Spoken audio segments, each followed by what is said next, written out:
Мына қараңыз, ұстаз платформасында өзге әріптесіңіздің сабағын бақылау парағын қалай толтырасыз?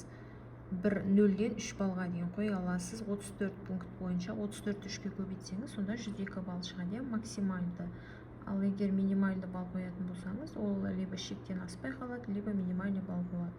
Сіз көбейту арқылы есептей аласыз. Қараңыз, 0-ден 3-ке дейін балл. Бірінші сұрақ: мақсаттар жақын арада даму аймағына сәйкес келеді деген сияқты. Мысалы, мен уже балымды қойдым. Бірінші пункт уже белгіленді. 34 пунктқа қарай кетесіз. Белгілеп болғаннан кейін бірінші пунктті келесі батырмасын басып отырасыз. Сол кезде міне келесі екінші пункттің сұрағы сізге қойылады. Дәл осылай осы жерден балын қойып шығасыз.